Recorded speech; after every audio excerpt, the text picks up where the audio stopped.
Ash Anvil in Gardner, Kansas. It's Bourbon Bros KC. Hey, Bourbon Bros KC here. We are live at Ash Anvil in Gardner, Kansas. Live. Here. That's crazy. We're live. Hey, we're all back together. That's right. The gang's back. The gang's all Yeah. back, right? The first question is going to be, where's Andy? Yeah, where's Andy? I see him. You know what I like about this right now is there's a lot of meat sitting at this table. We've set up tonight that it's we can see all of us, right? Yeah. Like Keith and I's arms aren't Yeah, missing. we're good. We're big time. We're moving up. We're getting there. We're So getting better. This is an Why awesome not- setup, by the why way. not- Like this? Yeah. so we're glad you're here. So Yeah, glad to be here. maybe Derek, why don't you? Look, I'm Yeah. just throwing stuff out. Why don't you just tell us what we're doing? Yeah. All right. So we're down here at Ash Anvil tonight. And tonight we're going to be pairing a cigar with some great whiskey. And to bring us through the cigar part of that, we're going to smoke a Gold Star by United. And we're going to be pairing it with a great whiskey. It's a great local whiskey, West Bottom whiskey. And we've got Sure. Alex, the founder, here. And he's going to tell us all about it. Yeah, sure I'm thing. excited. Yeah. So let's Yeah. first before we jump into it. How's everybody's week? Right? What's going on? Hey, shh. You got a comment down No, I got nothing to say. there? So good week. I want to keep my brand on. Yeah. Yeah, good Yeah, week. thing's great. Yeah, you got to keep your brand, right? Yeah. That's right. So it's only Wednesday though. I was just thinking it was Friday. Yeah. This week is, I think some of our staff said by yesterday afternoon, they're like, I can't believe it's not the end of the week. Oh. So it's been one of those for us. We've been hustling. It has been. Yeah, It's felt that way here. you've been traveling. Yeah. So I spent the last 11 days on the road. I did 5 days in New Orleans. No, 4 days in New Orleans. No, 5 days in New Orleans at the Premium Cigar Association Expo. It's the biggest cigar expo in the world, and it's retailers. It's not a bunch of media. There's some media there, but it's not open to consumers. So we're there to buy, and I bought. Oh, yeah. I bought a lot of stuff. I brought a lot of good stuff into the shop, so it'll be arriving in the next month or two. Some of it's already here. Met with a lot of really great, cigar people, brand owners, shop owners. Met with all the reps. It was just a Nice. great time. It was a great time. Got to hang out with Marlon Wayans, the guy from Scary Movie. Yeah. Yeah. I sat at a table at Luciano's house party, and Luciano taught us how to roll cigars. I was sitting at the table with Marlon Wayans rolling cigars with him, which was pretty cool to That's sit with crazy. a celebrity. I got to meet and shake hands and take pictures with Guy Fieri again. He's a big Espinosa guy. Espinosa makes the cigar for him, and we're real tight with the Espinosa people. So I got to hang out with them a little bit, and I feel It like was you're just- still coming down from that high. That's Oh, a crazy experience. it was awesome. It was awesome. It was an amazing experience. Great food. The culture in New Orleans is awesome. All the time in the French Quarter, walking around. I'm pretty sure I ate my weight in beignets. It was a great time. So then I left straight from there and I went up to New Hampshire, and we're going to do a whole segment on this in our next video, I think. But I went up to New Hampshire and I worked with Dave Garofalo from Two Guys Cigar Shop, and he is widely regarded as the best, most expert retailer in the cigar world. He's a brand owner. He's got the biggest podcast out there on cigars. I got to be a guest on that podcast. It was awesome. So if you want to watch that, go check out the Cigar Authority, last week's video on the Cigar Authority, if you want to see that. I was just learning, shaking hands and making connections, and Yeah. That's awesome. and came back. I'm on fire. I'm ready to go. Well, you're on fire, and I think you're also exhausted because you're burning the candles at about 6 ends on you, right? I am doing that as well. Yeah. So just this weekend I have the Kentucky Derby party here at the store. We're Right. sponsored by Brown Foreman, which is Woodford and Old Forester, and Herradura Tequila. So tomorrow they're delivering my mint julep fountain. What? Yeah, I've got a mint julep That's fountain. I've got band and all sorts of stuff, all these New moving one. parts, and that's the small event for the month. That's not the big event that's coming up later at the end of the month. So Very cool. Well, It's crazy. I'm out of town. I didn't plan that one very well, did I? Yeah, you're gonna have fun too. Because I'd have had some mint juleps. Yeah. So yeah, I'm going to be hanging out with. There's a bunch of guys on here that I'm going to be hanging out with, right? So yeah, Rodney, he did a great job. A lot of these guys watched, Rod. right? Yeah. It was So yeah, it was fantastic. And plus, you got to get a couple little Bourbon Bro KCs on there, right? I sure did. I Subscription started dinging, so we got to do a little bit more of that. Yeah, So, we can do some more of that. That was pretty good. yeah. So, yeah, and Heath, you're still good down there? I'm doing great. He's good. He's good. So yeah, it's you know, it's my job, you know, it's all about you know, agriculture. So right now it's just a little crazy. So I have to work like 4 or 5 hours a day. But so let's Alex, why don't you just tell us a little about West Bottom? Sure, You're the founder. You know, tell us a little history. Yeah, so we've done a couple of events with you guys in the past, and we were down here about a few, or last month, I'd say it was. So it was great to catch up, and it was great to be able to come on this podcast and talk to you guys here today. So thank you guys for letting me do that. Talking about our company. So just a generality for everybody, you know, if you're not familiar with us on the show. We are West Bottoms Whiskey Company. We started in January of 2021. As you guys can imagine, that was a great time to start a business. Right. But, No kidding, right? I mean, all that started, you know, years ago. I was distilling in my garage, loved the process, wanted to start a business, raise money from friends and family, found this really, really unique spot in the West Bottoms. It's beautiful. Thank you. Yeah, it's a cool spot. It's an old train tunnel, which is kind of unique. Yeah, man, it's crazy. You can see details of it when you come to visit. But we got started. We launched with our Kansas City whiskey. That is a style of whiskey that we believe in. That's our flagship product. And we kind of worked our way up from there. And I'd say within the last like year and a half, 2 years, we've really started to really expand our portfolio and like kind of find our brand when it comes to it. I will say when it comes to our whiskey specifically, we are very different than a lot of, you know, more mainstream producers, I would say.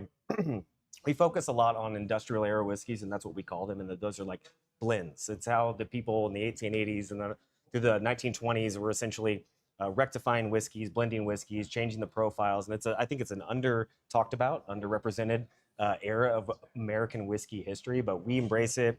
It fits with our space, and we love it. Yeah. Well, so I don't know, you probably won't remember, but I got invited with the Kansas City Whiskey Guild, a group that I met at a cigar event at Fidel's in downtown Kansas City. I met Tanner and some other guys with that group, and a few weeks after that, they invited me to come out to your shop. This was long before I thought I'd be in the tobacco or liquor industry. But I came out to your shop, and I helped you bottle twice, actually. And the first time I was putting one of the labels on the bottle, and the second time I was putting the cellophane, the sticker on the top, and the cellophane over the top of the bottle. And I was hooked. So since then, it's cool to see. The West Bottom whiskey is always, I always have a bottle at home. That's been my go-to. And when we open the bar here, it's been a go-to, you know, a staple on the shelf here as well. That's what we wanted for that product to be. I mean, if you think about it, like, you know, if for me, I'm not from this industry, like you said, like, I started this business, you know, 5 years ago, and when we launched, and like prior to that, I was doing software consulting. So this was like a hard right turn in my career path, big time. And like there was a lot to learn in like a very short period of time. But when we launched that whiskey, you know, it was coming up with a specific blend, and knowing the whiskey guilds and the bourbon clubs and things like that, and actually, you know, fulfilling this, you know, idea that we can produce a whiskey and coming up with it. It was super important for me that like it had to drink like a whiskey. It needed to be this beautiful rectified blend that people could have as a day-to-day kind of drinker for people. And 94 proof too. Yeah, it's been a one that I drink regularly. You know, it mixes well in cocktails, old fashions, Manhattans, things like that. But it stands on its own neat as well. And that's what I appreciate about it. It's fairly easy to find here in Kansas City, at least. I don't know about other markets, but here in Kansas City, it's fairly easy to find. It's priced very reasonably, and it tastes great. So it's a winner for me. You know, it's kind of the whiskey really shaped who we were going to become too as a business. In the long run, like when we started the business, it was a bootstrap operation. It is a very, very small space where our cocktail parlor is, but we were producing in that same space too. So it was kind of nuts. But when we first launched that whiskey, and we started to get some really, really nice awards like early on, and that kind of really changed our framework and how we thought about the brand and the whiskey and what we were going to do and what we were really going to invest in. And getting a double gold at the International Spirits Awards in our first year was crazy. And we got a 99-point rating at the Las Vegas Global Spirits Awards as well. And that put us on Forbes.com as a top ranked American blended whiskey. And that's when we were like, holy crap. Like, I think we internally, we have something that we're good at here. And we're going to really, really focus and dive into that and kind of embrace that instead of trying to replicate, you know we can blend. So that's what we're going to do. I like That's it. awesome. I like it. Well, You know, I got to think. okay. I just figured out something for some merch. So Hammy, he's one of our guys, right? Right. So someone said he's an ATF agent, right? Mhm. Alcohol and tobacco friendly. Yeah. That's right. So ATF. we need shirts or jackets that have ATF on the back really big, Yeah. but you know it's not what you think, right? That's right. I like So it. that's Bourbon Bros KC ATF, right? That's Yeah. You could be your own ATF, alcohol, tobacco, and firearms. I need to see all of it. You know, show me what you got. I like that too. I like that too. So well, that's funny. So yeah. What do you think? Yeah. Well, tell us about Convergence, and let's go ahead and Should we pop get it? into it. Are we ready? Yeah. What do we do next? I'm I'm ready. ready. I've I'm been ready. ready. Let's do it. My cup is empty, so Yeah. let's do it. Let's do it. Yes, help yourself. Okay. Tell us about Convergence. So Convergence whiskey was, this is kind of our latest blend that we've done, and we've kind of invested, quite a bit into it because we think it's really unique. So it is a blend of a rye and a malt whiskey. I don't know how much you guys want. Well, that's enough to start. That's enough to start. Okay. That'll get us going. Mike Bob? likes a heavier pour than that, just so everybody knows. Okay. Just thinking, no. It's a rye and malt blend, and really this came about because this is when we were kind of finding ourselves and our brand at that point in time, and what we're going to produce and how we want to focus our products and tie that into our brand. And I noticed that Johnny Walker did a high rye, and I said, why the hell can't I do that? And so essentially took these two whiskeys that we liked quite a bit, 3-year-old rye and a 5-year-old American single malt, and started to blend those together to kind of see what those would kind of taste like. Are we getting any interesting notes? Like when we did the Casey whiskey, that was a 3-night, very drunk experience figuring out what that blend was going to be. With this was more strategic. It was more trying to find that flavor profile and how we can really complement these whiskeys and kind of bring them together. So for this rye and this malt, instead of letting it just sit in a tank for a little bit and kind of rest and get to a pretty tame point, we decided to do what whiskey does best, and that's sit in barrels. So we basically decided to put those two whiskeys directly into wine casks to let those rest for an extended period of time. That time it continues to grow. The reason we call it Convergence though is really cool, and we're trying to pay homage to kind of how American whiskey evolved over time. If you think about whiskey in America, how it started. So we as a nation, we're about to celebrate our 250th, anniversary, which is a big deal for, a lot of different reasons. But if you think about American whiskey and how it kind of started, I mean, we are, a nation of immigrants. We had a bunch of Scottish immigrants in the 1750s. If you guys know a little bit of that history, but there was a whiskey tax that went into place. So for farmers that were in the Scottish Highlands at that point in time, they were getting taxed on the whiskey they were producing. They started to immigrate over to the colonies at that point in time. And that's when you saw this kind of convergence that was occurring. You basically had all these malt whiskey producers, distillers that were coming over to this new land, bringing over their legal stills, and coming to this new land, which had this different agriculture altogether. America had a very different agriculture compared to the Scottish Highlands. And so they made do with what they had. America's first whiskey really was kind of a rye whiskey. It's what the Revolutionary War soldiers drank. It's what George Washington produced at his distillery at Mount Vernon post-presidency. And so you have this convergence of this very old world tradition and this new world agriculture kind of coming together. And so that's why we call it Convergence. Cool. Yeah. That's a cool story. And I was up in New Hampshire, like I said last week, and I went into Boston. I did the Freedom Trail, which is cool.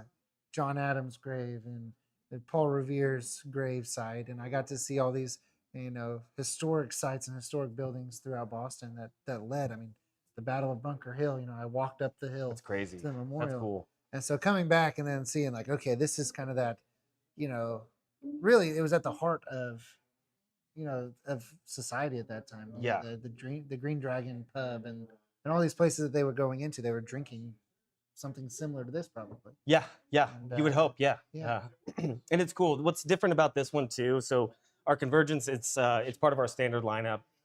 You can find it out in stores, by the way. I think you picked a bottle up from Total Wine recently. Total Wine, yep. But you can find it in Kansas, Missouri right now. What's cool about this one, and this one you actually can't get, but our standard offering right now, we've been through several different wine casks. We started out with Malbec, and if you find one of those, you should grab it. Right. Sell it back to me because it was really good. Okay. And you could tell on the back of the bottle, we actually put the wine cask that it was finished in. So it's meant to kind of be this evolving blend. We did Petite Syrah as well. That's what you're going to see in the stores right now. But this one, typically we do about 4 barrels at a time that we put away and start to release. And so some of these are getting extended ages. This one was a full year in just one single Tannat wine cask. Nice. Tannat's a very interesting wine in and of itself. It's very bold, robust.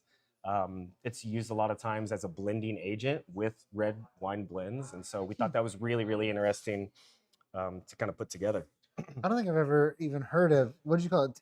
Tannat. Tannat? You want to hear a funny story? I'm not a Yeah. wine guy. So Sure. we partner with Amagoni Winery quite a bit. And like partnering with other people's great. It's Sure. probably the best thing you Sure. can do Mhm. in business. And so for them, their producer, they called me up and they said, "Hey, Alex, we got this Tannat wine cask that we just dumped. Do you want it?" And I, of course, said yes. Drove over to the winery, which is just down the road from us. Googled what Tannat was on the way there, just so I could feel like I was informed as to what they were going to tell me what this Right, wine was. right. But it's beautiful, Yeah. and we really like it. We think it's going to be good Very good. paired with this cigar. All right. Well, let's try it. Let's go with Cheers. 95 proof, by the way. 95 proof. 95. I was that. going to ask. You smell it's a rye, but it's super sweet. Yeah, Maybe really that's sweet that on the nose. wine, right? Real sweet on the nose.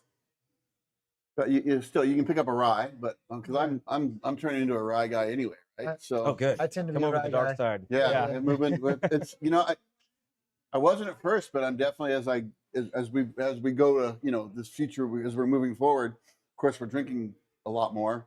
The rye is starting to really hit really well, pops. right? Right. There's a malty note that kind of sits there too. Yeah, you get that on the very back. Mm-hmm. And I think you'll get that on the palate too. Well, all right.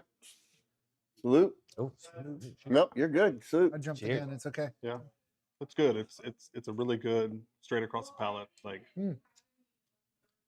I like the maltiness that I get off of that. Yeah. Yeah, Oh, it's- It for is sure. Right? Right. you get the spice up front, right? And that's Yeah, where the it's a little rye spice. Yeah. the rye is really magical, Mm-hmm. and that's what plays with it really nice. And that sweetness, that tone that Right. kind of sits in the middle is that mouth. It's like a malty mouth feel. Like Yeah. it adds that sweetness Definitely. to it. Yeah. Malt Yeah. is super sweet anyway. I They get a call it little bit of a, aggressiveness. yeah, it's not aggressive, but At all. I get a little bit of almost like, Mm. it's not peanut, but it's kind of that nuttiness to it. Yeah, Like it just, I mean, just. malt hits malt right can do there. that a lot of times. I mean, similar to like rye's great, and I love rye because rye can give you a lot of really complex flavor notes.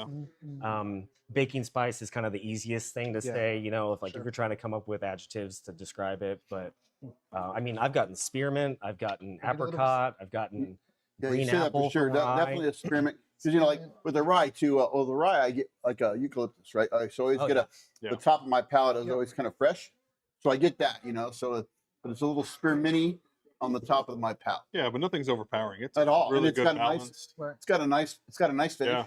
Yeah. Nice little hug, doesn't burn. I mean, Yeah. it's just super. So I mean, that's it's where I'll very get on. I'll complex. get on my soapbox on blends. By the way, Yeah. when it comes to whiskey, because we are doing stuff differently. Like we don't have a straight bourbon or a straight rye, necessarily, but we focus on the things that we know we're good at are blending. And like I do believe that when you drink a straight bourbon or rye, you're always going to get beautiful punctuated notes. You're going to get.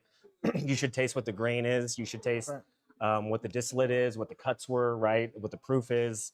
You should taste what the barrel did to it too.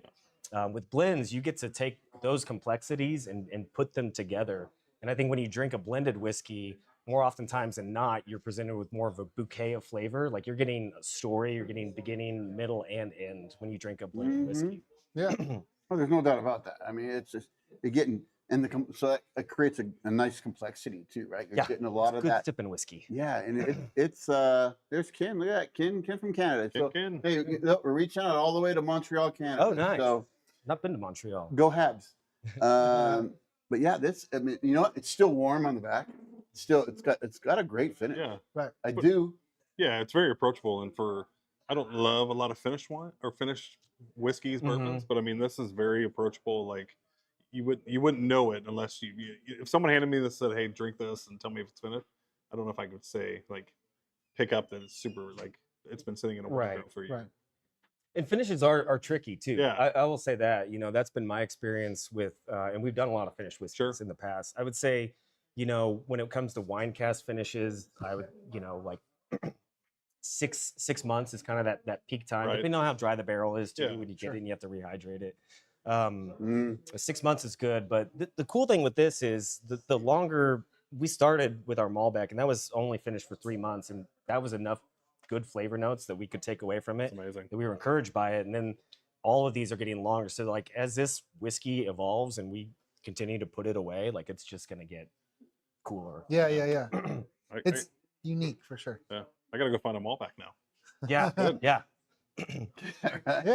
Yeah. I had no idea, but it's this is super good. And again, like you talked about, the longer you guys go too, right? You'll have some barrels that'll as you grow and get that are going to be aging longer and creating some of that, right? So you're again, it's cool that 2001, but you're growing, so you're just gonna start to produce better stuff. Evolving, yeah, Right. which is really, really cool. We're in a cool spot 5 years into our business now, and you know we get the opportunity to tell great stories with whiskeys and to kind of innovate and do something different. It's very same like what you're talking about, and the way you're talking about the whiskey and the blending and the story behind the blending is very similar to the stories that I hear on the cigar side too, and the blending of tobaccos and tobaccos from different regions. So the cigar that we're going to smoke tonight is a 5-country blend.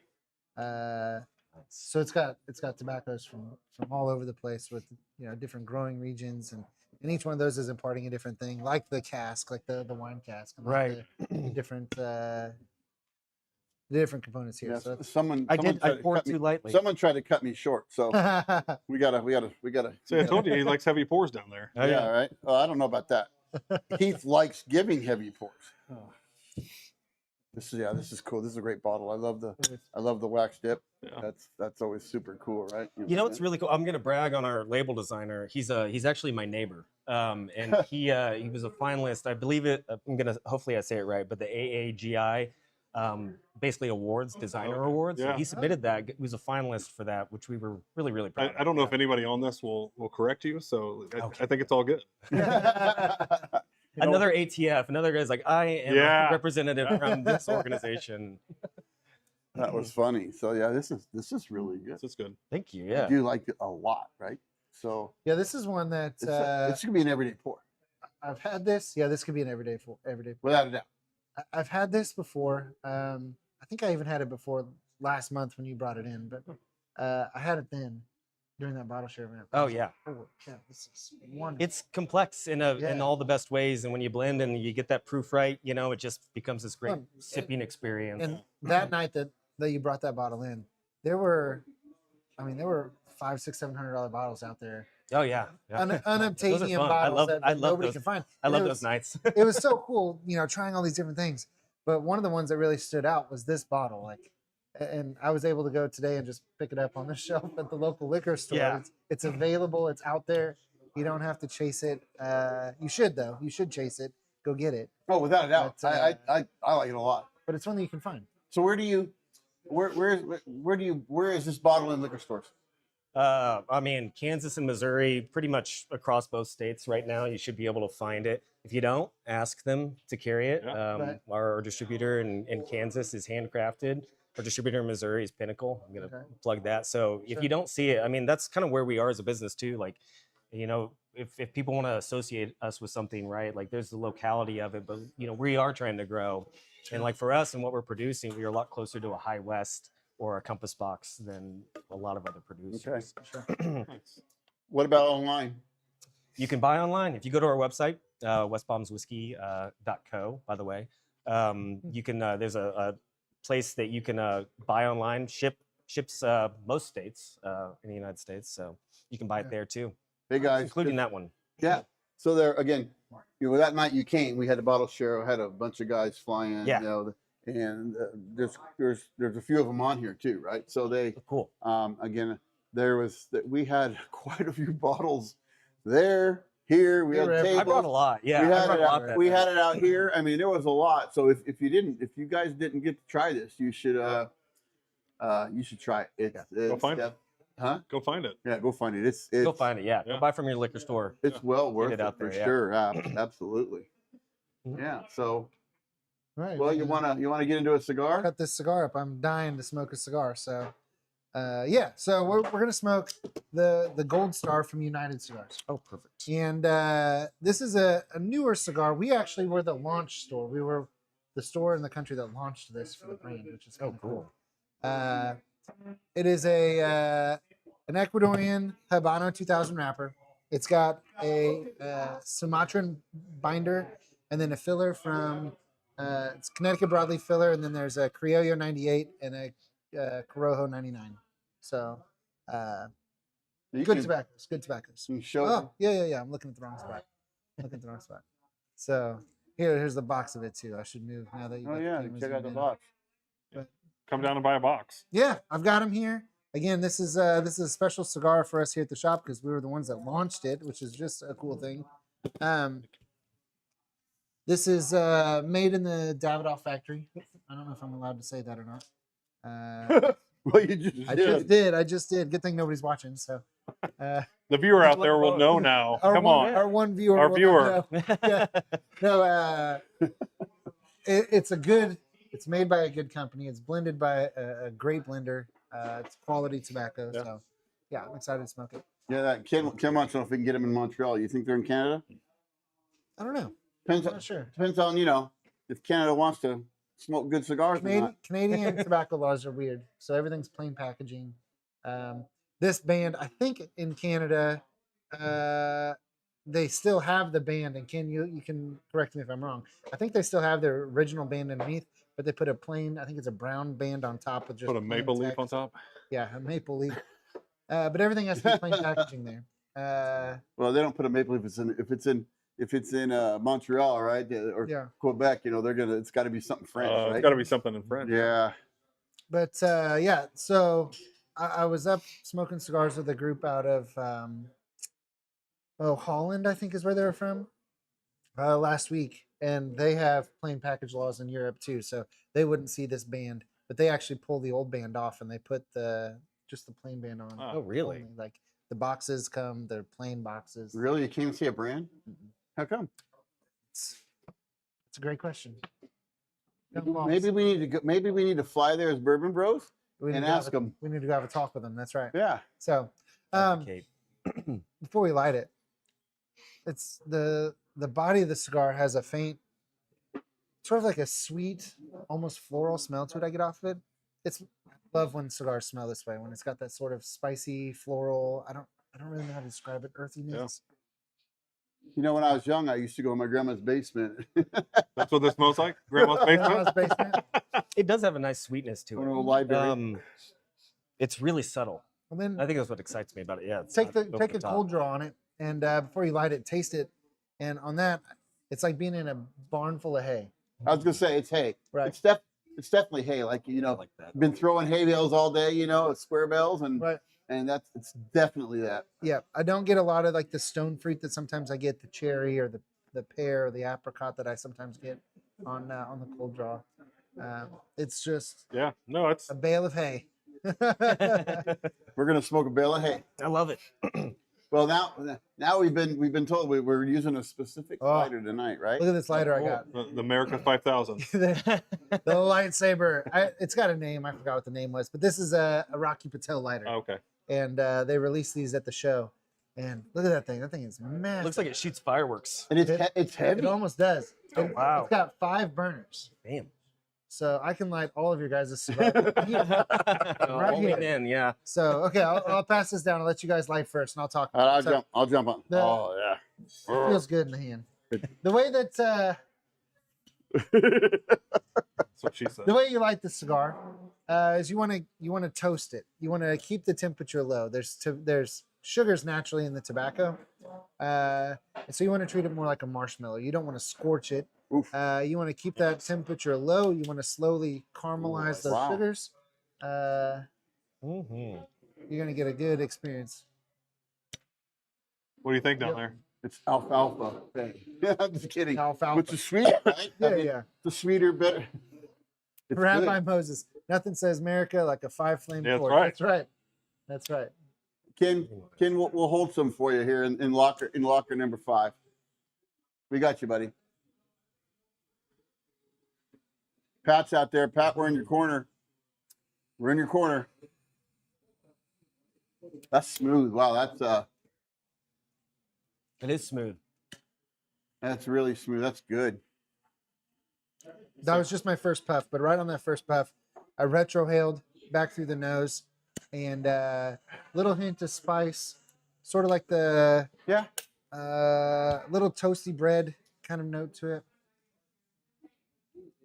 I wish I had your palate. You know, I definitely don't know as much as cigars as I do whiskey, but the blending aspect is really, really cool. Like, Oh, you can yeah. tell, like it balances things out. Sometimes you want that spice, sometimes Yeah. you want that punch, you know. Right. Sometimes you want that sweetness, but like oftentimes if you're just looking for like just something good and solid like, on a day-to-day, like this Yeah, is that's- nice. That's nice. Hey, John, welcome in, man. Yeah, that's yeah, I got that little spice, right? You Yep. get that little spice, Little you bit of know, initial spice. spice. We don't have the flavor wheel. I forgot to grab the flavor wheel here so we could look at it, but I get a little bit of leather, a little bit of that, like, I don't know, almost like sourdough, like the crust of a sourdough bread. A little bit of pepper is what I get off of this. Now you're making me hungry. This is good. Very approachable. Like, Yeah. Yeah, easy, right? I mean, yeah, this is again, Derek is he pairs our cigars, pair. right? And you can, I'm starting to get to that point where I'm like, oh, I know why you paired this with that, Right. right? So Yeah. this is not a super hot whiskey. It's not overly sweet. You know, when I think of like real sweet whiskeys, I'll just throw a brand out there like Woodford Reserve. That's a very, in my opinion, a sweet bourbon. Got a lot of sweetness into it. Yeah. So if I were to be pairing with that, I'd pick a sweeter, maybe a richer cigar, a darker cigar that's gonna lean into that cocoa and leather and Counterbalance it, coffee, yeah. right? If I were gonna go with something like maybe like a Four Roses that I get a lot of spice off, that's a lot of baking spice, a lot of pepper, A that lot kind of more stuff, heat. a lot more heat to it. I'm gonna go with a cigar that's gonna kind of match that. You know, maybe a Espinosa 601 Red, which is gonna be a Habano, and it's gonna have more of a spice and more of that bite to it. But this year, I thought that this one was sort of medium bodied in the whiskey, not overly sweet, not too spicy. It's got a nice combination of both of that's complexity, and so I kind of went with a cigar that matched that complexity. It does. I A mean, little sweetness, a little even without spice. trying it, right? I mean, starting to figure you out. Yeah. Maybe I should grow a beard. Yeah, there you go. You might have to. I couldn't. I You can't do it. I couldn't. let's see it. I want to see it. I couldn't if I wanted to. So I get on this cigar, one of the notes, because I sampled a little whiskey earlier today when I was trying to figure out, okay, what am I going to pair with this? Good. And one of the notes that I picked up off the whiskey was, and I think I mentioned earlier, it's sort of that, it's not peanut, but it's that nutty, Yeah. For sure. sort of dry a little bit, kind of like that papery shell on the outside of a peanut is kind of what it reminded me of. Yeah, there's like the vegetal notes can kind of come out in different ways. Yeah. Like Right. peanut can be at one of our other whiskeys. The first thing you get are blended malt. So we blend our own distiller's cut, our single malt that we make in house. We blend that with a sourced whiskey, and we basically put those together. And the first thing you get on that whiskey specifically is just like summer grass and like hay. It's Nice. predominant. Yeah. And then it gets sweet, and then like. But this one, that malt is that malt at play essentially Right. is giving you those really kind of distinct and kind of subtle notes too. It's Right. there, but it's not overpowering. Right. And with this cigar, when I smoked this cigar, and I smoked a couple of these last week, I got again sort of that nuttiness, and it was more of a pecan nuttiness, and it was a peanut, but that nuttiness was there, that earthy, sweet. I don't know how else to describe it, but it was more pecan than anything. A little bit of spice, and then sort of I got like a tea, like a black tea kind of thing. Less coffee, Yeah. more tea. Some of the cigars are like very coffee forward, very cocoa forward, and those are going to be dark, rich. They tend to be stronger cigars, and this wasn't that. This was that medium-bodied, lighter cigar. So I like it. Yeah, these two together are like just a nice chill Friday night. right, Well, I'm You know, curious to porch. see because the one thing we've seen is when we started doing this, right? That's when the three it was Derek, Heath and I, and Derek, and it's like let's do this, and I had no idea, right? People Yeah. talk about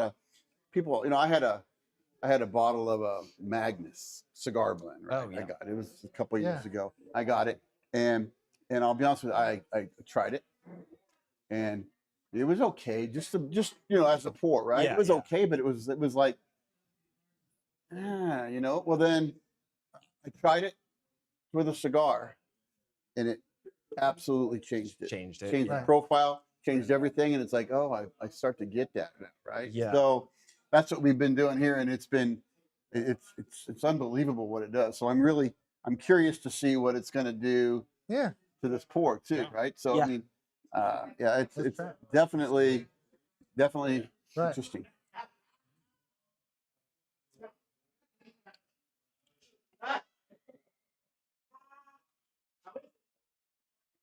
No, that was funny. You guys took a puff of the cigar first, and I took a sip of the whiskey first. I saw that. I saw that. Priorities. No, I understand that one. It just it almost it tunes it down a little bit. Yeah. Not that it was unapproachable, Yeah. but it changes to where it's just smooth from beginning to end. Yep. Right? You're not Mhm. picking up any more of that spice on the front. Yeah. It Um, moves that spice a little bit. Yeah. It does. It mellows it out. I mean, this is Not that it needs to be. It just no, it just but way it more just kinda mellow. like it's a I get a little more green, like green apple now on the whiskey. I think the rye is coming out a little bit Yeah. Right. more than it was before, Right. which is kind of cool. It definitely changed the green apple. flavor profile there.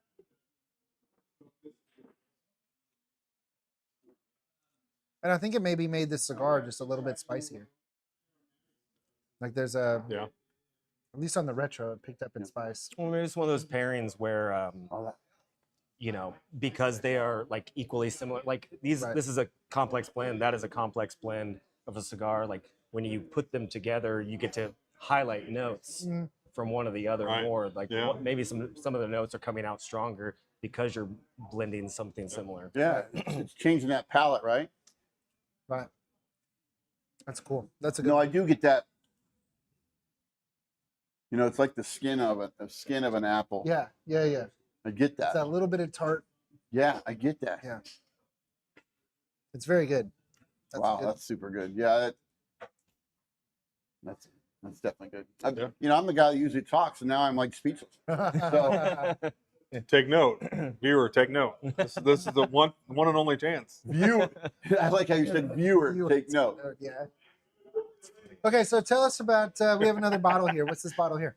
So this is our American single malt. So we distill and age that 100% in house, which is cool for us. I mean, for our evolution as a whiskey company, most whiskey producers have to source to begin with, right? Sure. Or your brand, or you can kind of hang your hat on one thing or the other. And so for us, it was really cool when we went through an expansion, and not really expansion. We moved from like an 800 square foot space into a slightly bigger space to be able to produce whiskey.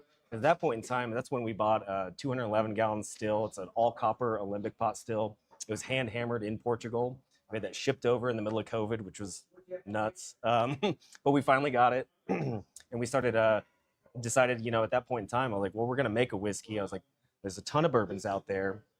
There's no way me in 2022 is gonna be able to produce something or reach any kind of magnitude or recognition or understanding of our bourbon. And there's no guarantee that it's going to be that Sure. great either. But I did have a lot of experience with making malt whiskey at home. And so that's when don't tell the ATM. You can produce up to 200 gallons of spirits at home. Really? In the state of Missouri. State of Missouri, yeah. Oh, we're I not was talking. gonna- We're I not got- talking I got about. excited there. Yeah, you just can't sell it. Because someone told me I couldn't build I couldn't build a distill in my garage, right? But you said that, but well, I don't think you can do it in Kansas. I'm pretty sure you can't in Kansas. Yeah, please follow all the rules. Please follow all the state guidelines, please. Alex said we can. But when we came to that, I was like, well, how do we really kind of stand out? And like, there's not a lot of malt whiskeys out Yeah. there. I like it. I wanted to play around with that. We decided to peat it too. Like, if we kind of peat this and introduce a little bit of a smoky or some grassy notes Yeah. into this malt, then I think that's going to be really cool for us. So we produced this whiskey. We distilled it in house. The cool thing for us is we don't have a mash tun, so we actually go and take the grain over to other breweries and use their equipment. So we've had some great collaborations with those guys. It's hilarious when we do it. So we'll take about 1,000 pounds of grain, haul it over to the brewery, use their equipment to do the mashing, soak the grain, get all that juicy, nice malty wort, transfer it back on a big trailer, and we drive it very, very slowly back in totes. But we ferment on site. We distill this one. We distill it twice because it is a pot still. We have to distill it twice. I make the cuts on that whiskey, and we basically put it away. For our first few years, we put it away in like 5-gallon barrels, and that was it. Just because we wanted to get something out Sure. quickly as possible. Let that age for at least a year. Bottled it at 100 proof as well. So it's a 100 proof, 50% peated malt, 50% two-row barley is what we used. In that whiskey. Yeah, Wow. That's awesome. it's cool. Yeah, it's fun. Are we gonna try it? Are you gonna let us open it? I think. Oh yeah, you can. Oh, open it, nice. Yeah. Okay. Hopefully it opens as easy as that one. Well, that'll fit in my back pocket. For I love that it's a 375 because I think more people need to do that size so people can try it. And like, I know you did it for a reason, but Yeah. Oh, and for us, it was like just how much we could produce. Right. And people know us for our Kansas City whiskey primarily, and they see the 750s of that. And like the reality of our business is, like it's hard for me to continually put stuff Right. away. When you're focused on so much other.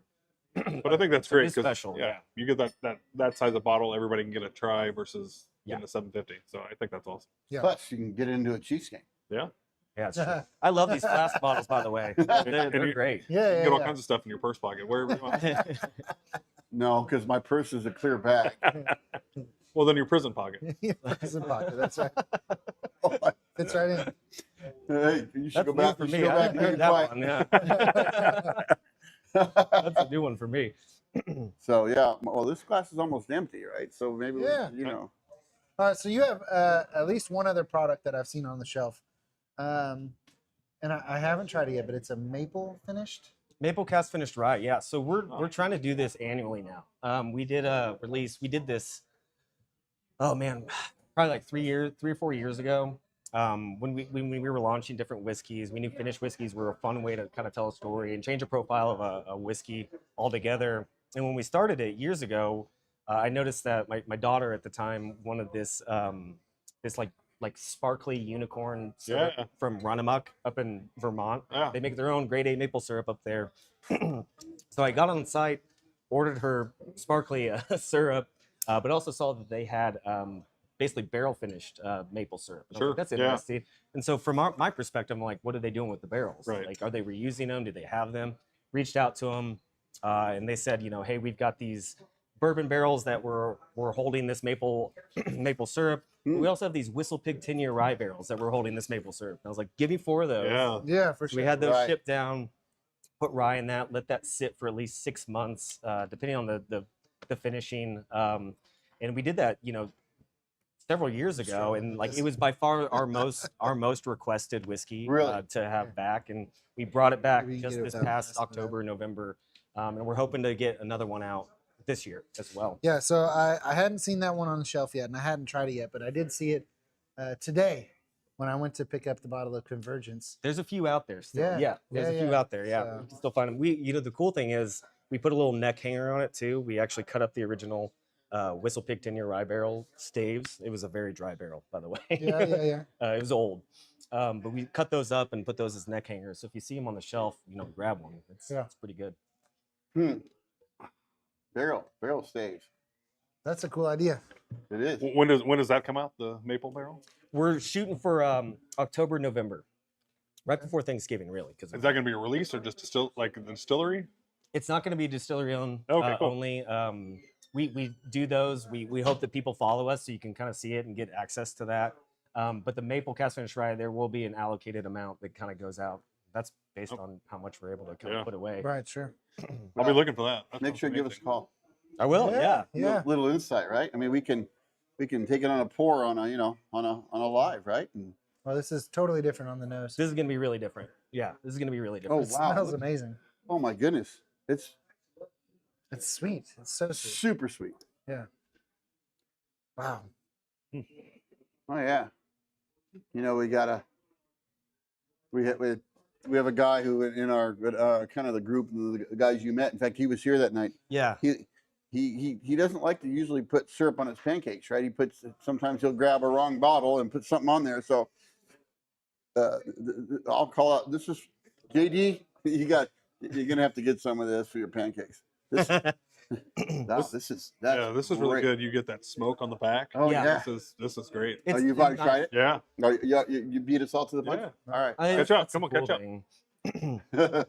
With this, I mean, we didn't want to do a 100% peated, and we didn't know necessarily what was going to be. I did it on the small scale. I have a 10-gallon Oh still wow. that I started on with this, and then eventually when we got our bigger still, being able to expand it and like make those cuts as tight as possible too. You know, you definitely get the peat, right? But it's not It's not an overpower it's like not a an Scotch, overpowering yeah. like a Scotch. Like Yeah. it's like right. Very approachable. Yeah. Yeah. I like it. You get that little smoke. But yeah, it's Yeah, you It's get that. it's 100 proof too, so it's 5 points higher than the You Convergence. do get you do. Where's that lid at? You do get the smoke on that. That's I like that. I found I like that a lot. So my first time having scotch. I was not a fan. Yeah. Right. I went to my sister's wedding, and I was a groomsman with my brother-in-law. wow. And he's got a great palate, and he likes scotch, and he likes his high-end scotch. I don't even know what it was. It was at his wedding. I'm sure it was some expensive bottle. Yeah. And it was totally wasted on me because he poured me and my little brother. We both got pours of it, and he turned around and was doing whatever he had to do to get ready, and we tried it, and we're like, oh, that's disgusting. Like, that's the worst thing I've ever drank in my life. It tastes like drinking the bottom of a campfire. Yeah. And I thought, I'm never doing that again. We finished it because we're not quitters, but we didn't enjoy it. And it was a couple weeks later, and I'm sitting at home like, oh my gosh, you know what sounds kind of good? It's at the bottom of that campfire. Really? And I've been a huge Scotch person ever since. So this like scratches that itch. Yeah. This is the peat and I don't know, the mouthfeel of it even is very Scotch like. Yes. Yeah. And yet you can tell that it's a whiskey. Yes. I don't know, it's not a bourbon, right? Correct. Yeah. No, it's not a bourbon. This is a But it's- straight up American yeah. single malt that we produce. You can tell And it's it not is a like Scotch whiskey is what I should have said. yeah, it's not a Scotch whiskey. It's it's an American single malt, Yeah. With the World Cup coming up in Kansas City, by the way, Oh. I am hoping that we get some soccer fans, some Sure. real people that are supporting England to come into our space and have them try ours and yeah, absolutely. give an honest opinion. They're probably all going to think it's shite, but Probably. I'm excited to get it out there. Yeah. I like that finish. Yeah. That That's finish is super good. it's really good. Does that come in a 750 bottle as well, or does it only come? It does not, and we only sell at the distillery right That's a now. distillery Yeah, only, okay. until we can kind of start to put away enough, Right. like if we're gonna do it and launch it, our own and out Right. there, we want to make sure we've got enough to. Will you sell that support it. bottle online, or is that At only some the point we distillery? will, yes, yeah. At some point we will, but you can find a lot of our other special releases online too. Sure. Our standard offering and all. So I like the distillery only thing. Yeah. I think you should keep stuff like that because that forces That's the people. most fun for us. Yeah, but it It's forces really people fun. to go to your distillery, to see your distillery, and then fall in love with what you're doing there. Versus Yeah. if everything's that out is there, If everything's out there. yeah. not saying you shouldn't do it. I'm just saying I love the aspect of a distillery only release. You got to go there to get it. I mean, I think Absolutely, that's- it's going to create traffic. yeah, And it's good stuff. And the good thing about, like you said, Yeah. if people come through and you have a distillery only bottle, Yeah. and then you release something else that's distillery only, that they're going to be repeat offenders, because Yep. repeat offenders, but Yeah. return, because they're like, oh, the last one was. Let's go back up Yeah. there this weekend, Yeah. right? Yeah, and that's kind of what we're building right absolutely. now. Because one, it's fun for us. Two, we get to kind of continue this evolution of our blends and what we're producing, and we stand by them. We know they're good, which is really fun. But also, our space is really, really unique. Yeah. It's really cool, and you've got a great bar in there, and you have the second best old fashioned in Kansas City. Wait, Second hold on. best. Let me guess. No one told me that. Let me guess. Where's the first? Oh, well, on your menu, you call it Kansas City's best old fashioned or something. At least you used to. So we did. So that goes way back Yeah, for yeah, us. yeah. So like when we opened, I mean, if you can imagine, like opening a business in the middle of a pandemic, right? And there were rules around Sure. social distancing, and we're in this very tiny space, and we're launching this whiskey into a market, and we're creating this very, very quaint little cocktail space. Like we wanted it to be a vibe, for lack of a better term now. But we want it to be a vibe and play onto the history of that building. It was built in 1890s. Like it's a very old building, and we are in quite literally a train tunnel inside that building. Cool. And so it's cool to have that experience. And so we're like, we got to do a great old fashioned. It is a great old fashioned. My fiance and I, we went around to a few places, tried a bunch of old fashions in Kansas City. I mean, I don't think anyone was trying very hard at that point in time, but we tried it with our Kansas City whiskey. We only use 1/4 ounce of maple syrup, by the way. Just a little bit goes a very, very long way. And we're like, that's the best we've had. I'm like, well, we need a gimmick. We need someone to call it. Let's call it the best in Kansas City. But what was really cool is the Pitch Awards here in Kansas City. They vote for like the best of Kansas City. And we got nominated and won the best old fashioned in Kansas City that year, which was really, really cool. And we won it several times since. Right. Which you can vote now, by the way. It's open. Yeah. It's really good. Like it is a very good old fashioned. It's a solid old fashioned. Like it. I'm partial. I have the speakeasy next door, and I make old fashions over there. I'm a little partial to mine, but yours is very good too. So it's good. It's good. And your little bar. I mean, I haven't been there maybe since you've moved into your new location. Yeah, you need to come out and visit. All of you. Now that I know you have that bottle there, that I can only get there. I'm going to be there. Yeah, soon. I'll show you the space. See the barrels. See the. Well, we'd love to come up and maybe do some content and stuff like that. Maybe a little bit of that, right? We can. We could put it out as some, some content, right? And just talks about that. And again, if one good thing about doing some of these types of things when you're on like this too, when people come in there, you could even say, hey, you really want to kind of know about some of these things, right? Yeah. I mean, we can. This is always going to be there, so you can use this for your patrons to say, hey, go check it out, right? You'll learn a little bit more about it too, it's right? Great for us, yeah. I mean, we do distillery tours 3 days a week, Thursdays, Fridays, and Saturdays, which you can book online. You can just go to our website to do that. But it's crazy. We dump a lot of history into our tours. If you look at our reviews right now, like half of those reviews and ratings on Google and Yelp and stuff like that are about the tours. It's because you do learn quite a bit of history. And you get to walk through this very, very old building. Right. Like if you're not familiar with the West Bottoms of Kansas City, it is downtown Kansas City. Sits kind of up on a hill, and we are just to the west and much, much lower. So we're at the confluence of the Kansas and the Missouri River, and that's kind of what shaped that area specifically. Just kind of it's cool too. It's creating. I've been in this town like 33 years. I remember the West Bottoms used to be. You don't go to the West Bottoms, right? Yeah, right. You don't go down, there, especially at night. But there's been a lot of especially at night. There's been a lot of the people are building these things like you, right? Yeah. It's creating just a great place to go. I mean, especially if you're out of town. I mean, we had a guy. He's watched. Well, he's not on the night, but Rich. When we had the pairing that night, everyone showed up like at 2. We started drinking at 2 that first day. Rich landed. And he decided, well, I'm going to take a little bit of a detour to come to the pairing.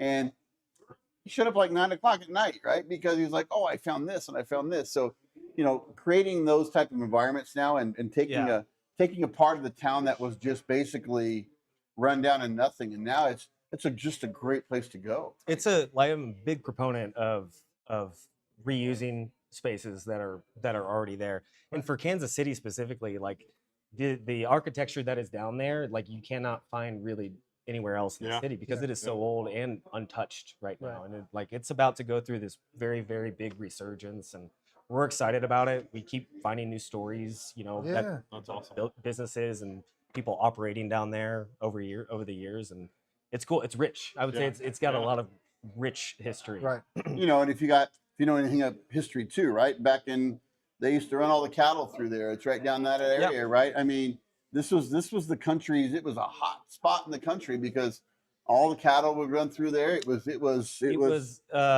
The stockyard district. It was the second largest Right. stockyard and meatpacking district in the United States, second only to Chicago, really.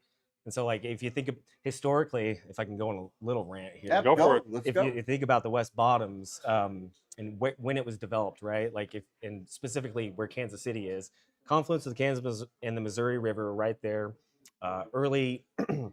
Early years as people were starting to explore that confluence led to trade. And so more trade was happening at that point in time. They were trading with the Native Americans.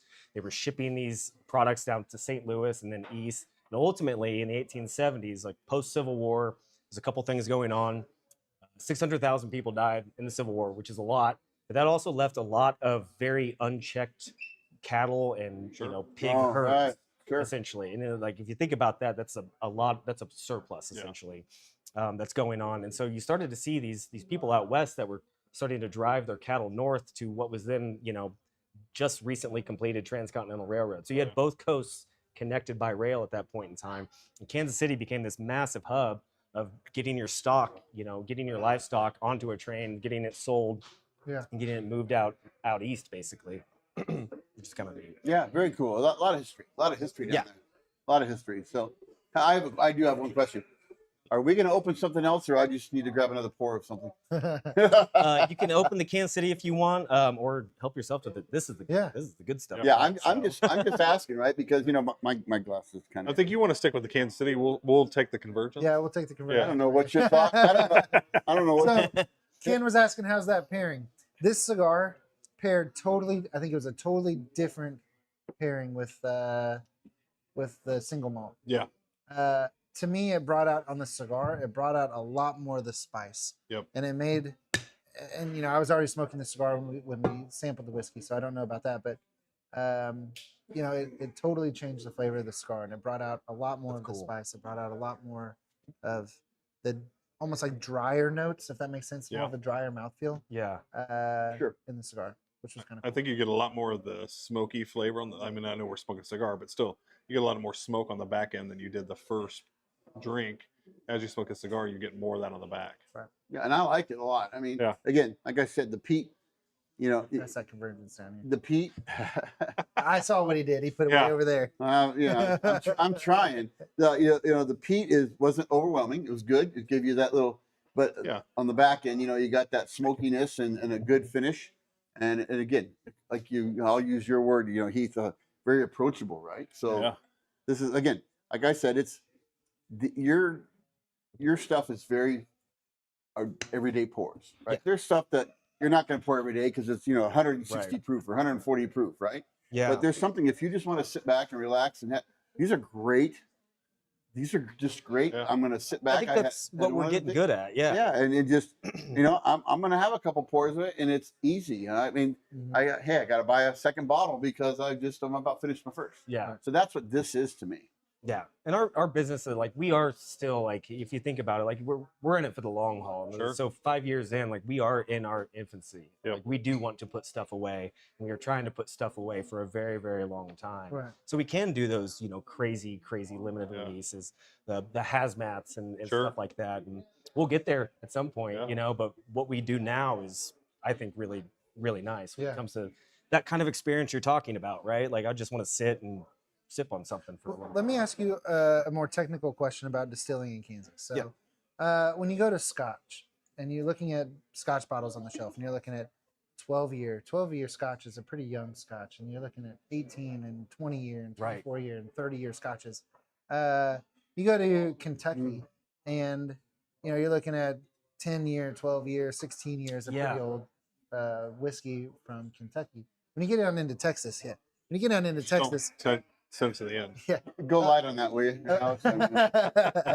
No, a 4-year-old or a I know. 5-year-old Texas whiskey is an older Texas whiskey. Yep. How does that work in Kansas? What is how long are you leaving whiskey in barrels in Kansas, and how much is? But you're the in Missouri, environment right? here? Well, you're in Missouri, but Kansas Technically, City, we are. yeah. I could You're out literally- on the border. I could throw a football over to the state line. Right. Like it's that close. Like I'm But you giving know- myself too much credit. I couldn't throw it that far. It's pretty close. But you have wild swings here in Kansas City where we're You have wild extreme swings. cold and extreme hot. How does that affect the whiskey in the barrel? And how long are you leaving whiskey in barrels? Where have you found the sweet spot to be? Well, the best example I can use of that.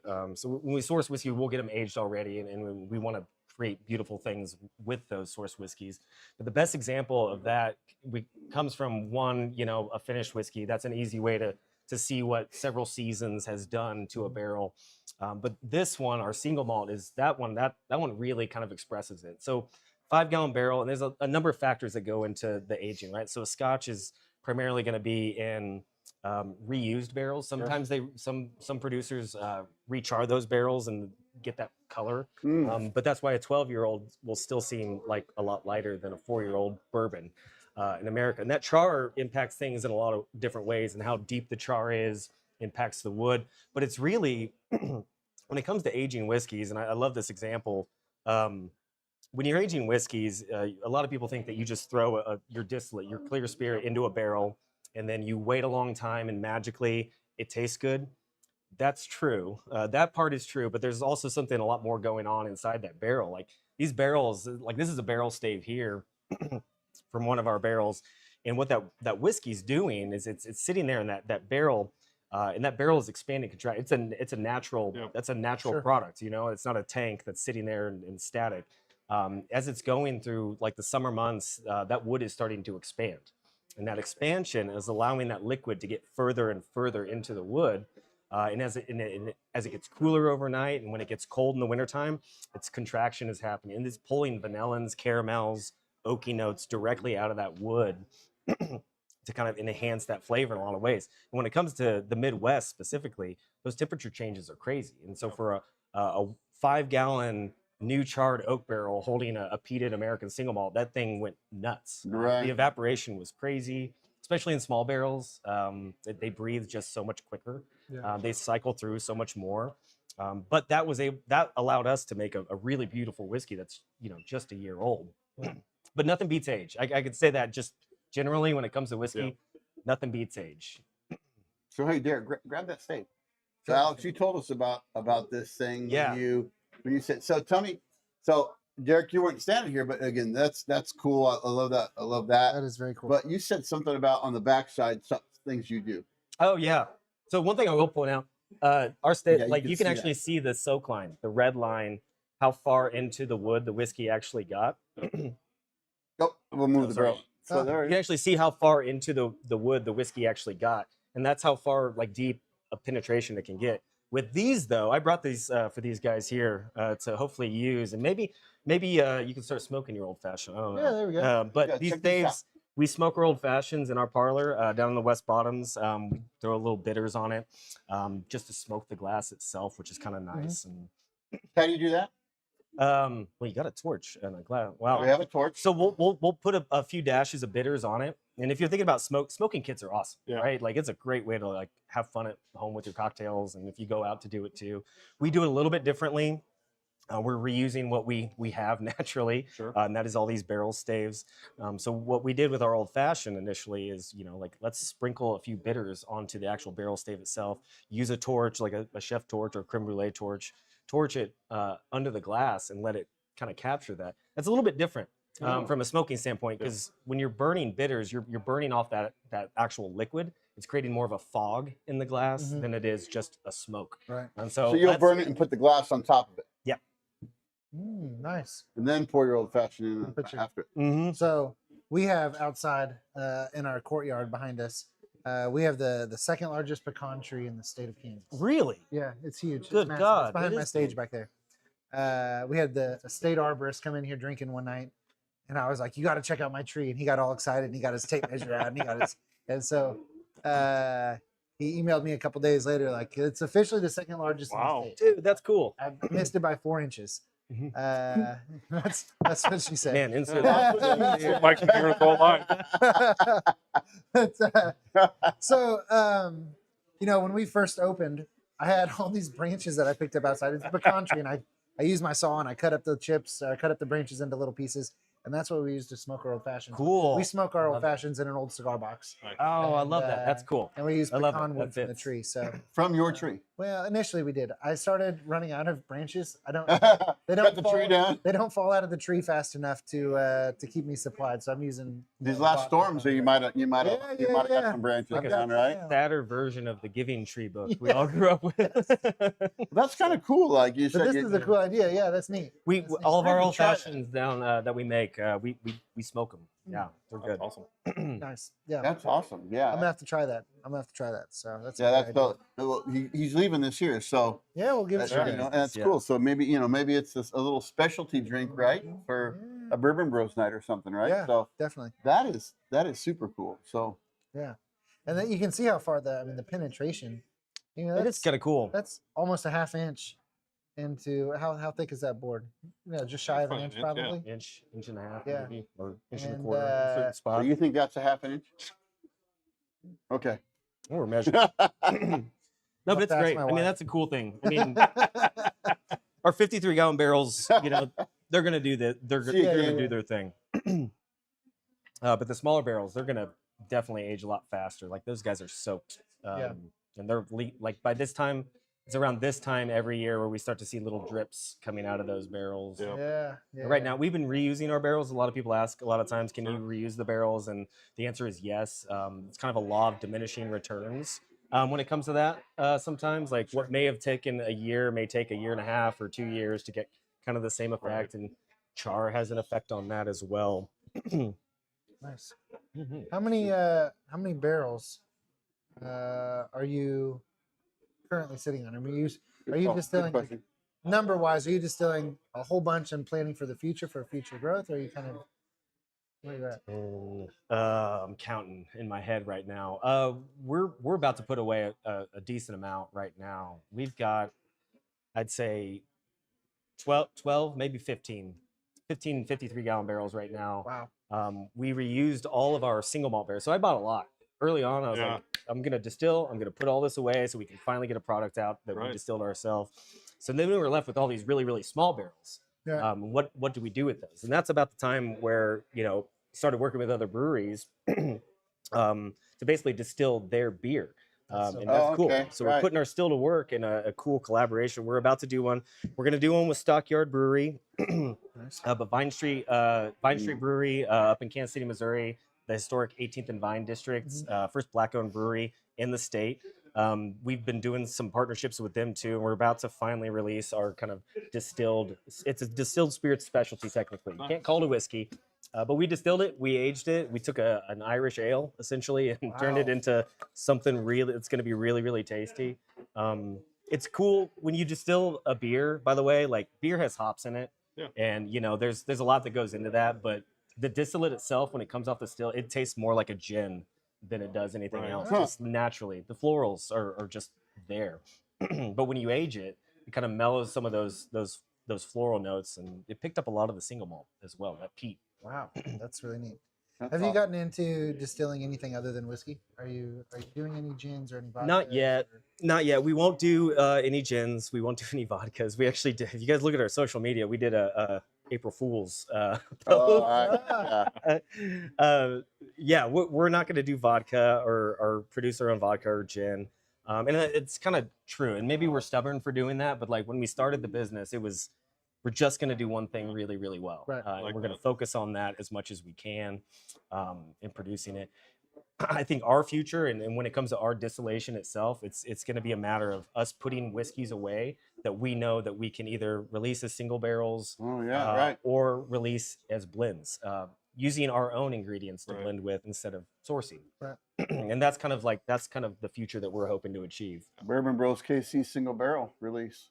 Yeah, have you gotten into doing club picks and barrel picks with different groups? We're working our way there. Yeah, Yeah. we are working our way there. Yeah, I think we're pretty close. We're putting enough away now, to your point. I mean, we've got about 15 53-gallon barrels right now, and I can't remember how many, about 20 small barrels that are holding it. Don't forget about it.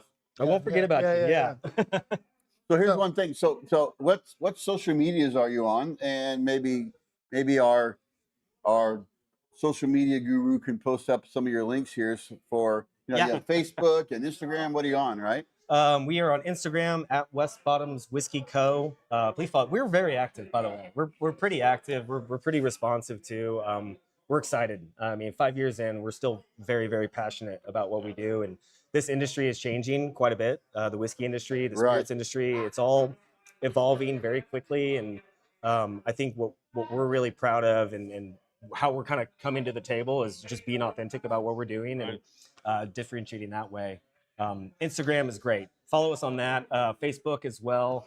Our website is it's a really nice website. We just had it redone last I year. went on. Yeah. I went out this morning. Was looking at that, right? So when I knew what bottle we were doing, I said, okay, I got to check it out, right? So, And we got an email list too, by the way, when it comes to the parlor exclusives or our distillery exclusives.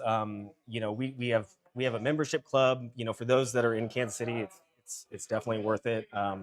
You basically get a ton of discounts, but you also get a bottle of that 99-point rated whiskey every single month for like $27. It's great. every month. Yeah, every month. Follow it on Of Instagram. the Look at Kansas that. City, yeah. Already, right? Followers are coming. Boom, boom, I boom, love boom. it. Thank you guys. You hear I that? appreciate it. Ding, ding, ding, ding, ding. Right. But it's I mean it's that email list is where we give people, like, we were trying to reward people for following us and like staying a part of the conversation with us as we are growing our business and as we are trying to grow. Like, we want to reward the people that are kind of involved in that as well. So we do offer that, you know, for pre-orders on certain things. That Vine Street Brewery release, it's only going to be 100 bottles. Like, that's the most exclusive, like the limited that we've ever done. So we're really excited to do that. We want to give that to the people that, you know, want it. Yeah. Right. Well, That's really cool. We're gonna have to get a bottle. we're gonna have to get a bottle. I'll save you guys one. All right. So, no, this has been good. This has been good. This has been great. I mean, this is, again, you know, we're out of Kansas City, right? You're Kansas City. I mean, with, you know, you got Kansas and Missouri, so, you know, we kind of like a tight knit. But this has been a great night, right? It's been good, yeah. Again, you came to our bottle share that we had. We had a lot of people here. We had a That was lot fun. of people here. That was a lot. Yeah. You know, you had a great table. People got to try it. I mean, it was a great. The feedback is awesome. That's why we said, hey, we got to do this. Right? I love it. Yeah. I love being a part of it. You guys have a great operation here too. It's Well, good. It's community. I Yeah. think that's what I think is what most people are wanting right now, is that sense of community. Absolutely. And like the partnerships and the things that we're doing are replicative of that, and what you guys are doing is really embracing it. So Well, props to you guys. I will tell you. So the Ash Anvil, the Bellows, the Forge. I mean, you know, It's really cool. this is I will tell you that when we started this, you know, our follower base was kind of net. Meeting Derek and Derek being part of this has been, you know, it only made sense, and we're definitely hitting spots that we're creating growth. We're creating a lot of information for people. Right. We're growing, and, you know, we're getting a lot more things. So we're trying to. I love it. It's great that you guys have so many people following. But, you know, I will say, when I left here last month, like, that was my one big takeaway, was because I was impressed by what you guys are doing here. It's that you serve a community, and like, you are a great spot for this Thank you. community, if Thank that makes sense. Like, when I left, you know, because I think about that from the physical retail location space all the time. Like, where do you fit, and are people going? I think you guys serve a great service to your community. So thank you. Well, we're having a great time doing it, and we're just trying to go to the next, right? Yeah. I mean, it's a brotherhood, right? Yes. So Yeah. Cheers to that. that's Yeah. for sure. So, all right. Well, Alex, thank you. Thank Yeah. you guys. Yeah, Thank I you for really coming on appreciate and it. Yeah. talking to us and sharing with us. So I will tell you that our we always talk about, okay, what we doing next. You know, we don't know. So I will tell you that after this, after we're done being live here, we're gonna sit down for a couple minutes around the table, and we're gonna put out a May schedule. Yep. I think, you know, we do. I will say this one thing. One thing we already know of, on May 22nd, we have Toby Kurtzinger here at Ash It's Anvil. gonna be huge. That's so. I hope so. Hide your bottles. Oh God. It's yeah, that's funny. It took me a second. It's a private event. Private event here at Ash Anvil. Dinner, pours, cigars. gonna be You know, awesome. it, Do you know who Toby Kurtzinger is? I'm not. I'm Okay. not familiar. So he worked. He used to work at the Buffalo the Trace Buffalo Trace Distillery, Oh wow. and shipping department they made a documentary about him on Netflix. on Netflix. He was a part of the Pappygate heist. Oh wow. Okay. I He didn't ended feel up like he that. ended up being the fall guy, and Prison yeah. time. I mean, he That's gonna be. he took it cool. all. yeah, Yeah. he took it all. So he's gonna come up here and tell his side of the story, Cool. and Cool. we're I gonna love drink some great whiskey. We're gonna have dinner. He's gonna be our presentation. He's gonna give a presentation during dinner and talk about what happened. Oh man, I want to know if he's even allowed to drink it anymore. Well, we're hoping he digs up a couple bottles and brings in the good stuff, The right? night that I met him, That's so funny. we That's shared cool. a pour of 20-year-old Pappy, and that's how I met him. It was That's at cool. a cigar event, and we've sort of become friends. And so yeah, he's gonna come up here, and I'm excited to hear his story. Cool, man. So actually, for Bourbon Bros KC, what we're going to do is the dinner starts at 7, but we're going to go live at 6, and we're going to have, and sitting in your seat, we're going to have Toby here, Cool. and we're gonna kick off the night, right? And then the dinner and the function inside Ash Anvil will start. And something we're going to do as Bourbon Bros KC, we're going to continue to go live. So He'll be Cool. mic'd You know- up, and we'll hear his story all through the night. all through the night, and if you subscribe and to the channel, you can join the chat, because if wherever he's at, we're also going to have a monitor, so he'll be able to answer questions on the chat. So a lot of people have watched the Netflix series, Cool. of him, Yeah. but that's all you get, right? Yeah, he so says there's a lot more to the story that didn't. Yeah, make the so cut. be Oh part- man, that'll be fun. so the I'm thing gonna is be subscribe. the thing is be part of be part of even the chat. If you can't make it down, we'd love you to make it down. Yeah, we'd we'd love you to you. get a ticket. Again, what the ticket costs, you're going to recoup that plus. Yes, And you get cigars, you get You get- drinks, you get dinner, yeah, and you get entertainment. and you can ask any question you want, and from my understanding, he'll answer most anything. But He's not naming names. that's but, a non-name names. that's But, about it. So. but we're gonna go live an hour early before dinner. Yeah. And we'll talk with him, and then when the dinner's happening and he's talking about the series, Yeah. we're gonna keep it on, and he's gonna have a monitor in front of us, so he can answer questions on, if you're out there wherever you're at, That's cool. on our YouTube channel, he'll answer questions, right? yeah. So I mean, that's going right to the source. I mean, you can watch YouTube all you want, but that's going right to the source, and you say, hey, what about this? And if he's comfortable, he's going to answer it. That's Right, cool. Right. So I think that's That's going a to be cool an opportunity. unbelievable And night. then- Right? That'll be So fun. The So we're- next day, so that's the 22nd. that's right. On the 23rd of May, we've got our first annual Ash Bash. So we're gonna have a cigar festival, multi-vendor cigar event. We're gonna have 6 different companies here representing cigars with Cool. great deals. Distilleries. We're gonna have some distilleries here. Nice.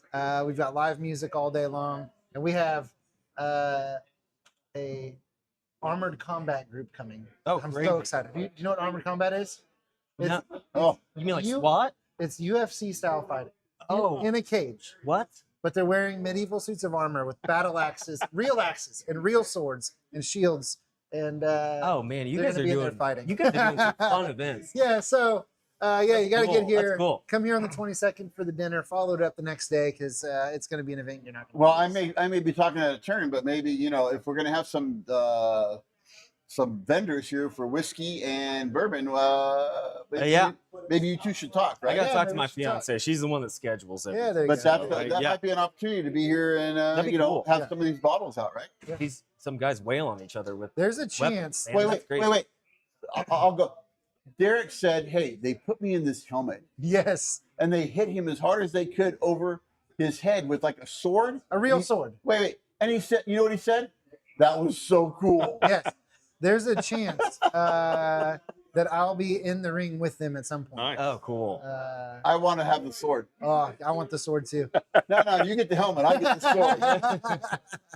Yeah, it's going to be a really great event. It's going to be a lot Cool. of fun. So, Justin White's playing. We've got Beth Lee coming up here and playing music. We've got a couple other musicians that are going to play throughout the day. So we've got some big name musicians coming Cool. in. We've got entertainment all day long, cigar deals, all sorts of stuff. So And we're talking about on Bourbon Bros KC staying live, and as all these people that are around, like your cigar vendors, your whiskey, we're gonna sit there and we'll just have random people sit down and we'll interview and talk about the products. So they'll give them an opportunity to talk about the products on live. Cool. I love it. So no sleep for any of us, right? no sleep. So no sleep, but who needs sleep, right? That's right. So, well, Thank you I for think coming on so. with us. Thank you guys. Yep. Yeah. Yeah, we're gonna put out a schedule for this month coming soon. And Nick doesn't have his microphone on this week. But what's that, Nick? Huh? Go to Tuesdays. Oh yeah. So in what month? May, we're going to be switching this. Except when we're in Ash Anvil, we're always here on Wednesdays. But when we're at the lower level, we're switching to Tuesdays, and we're gonna we'll be coming live. But we'll have a schedule out here really soon.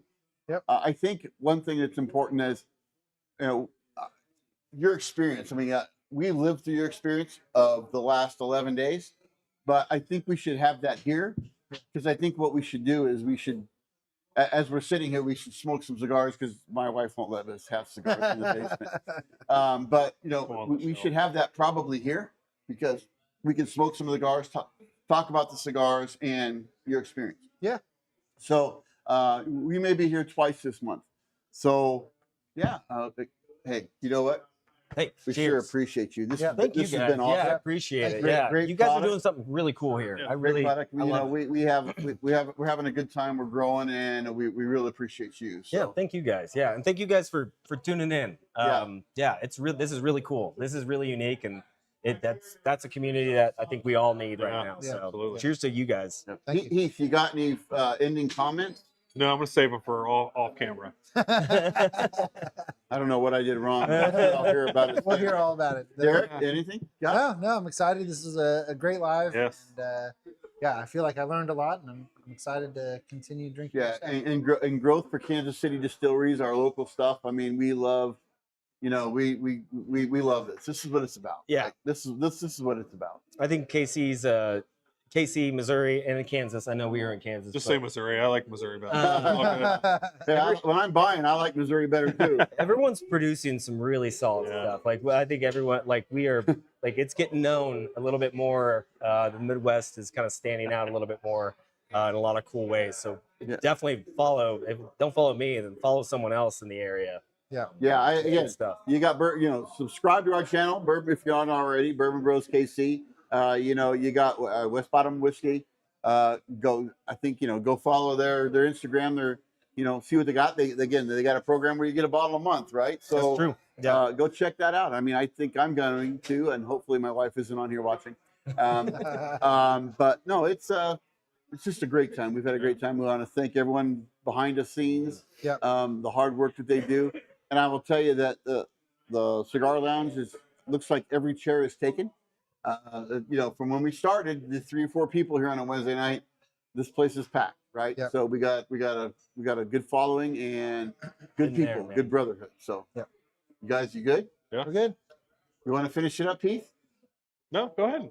You're much better at this. All right. So, hey, I'll just- great night, great people. Don't forget, it's just not about the pours, but the bond it creates. Happy pours. Cheers, guys. Thank you for joining, and don't forget to like, share, and subscribe.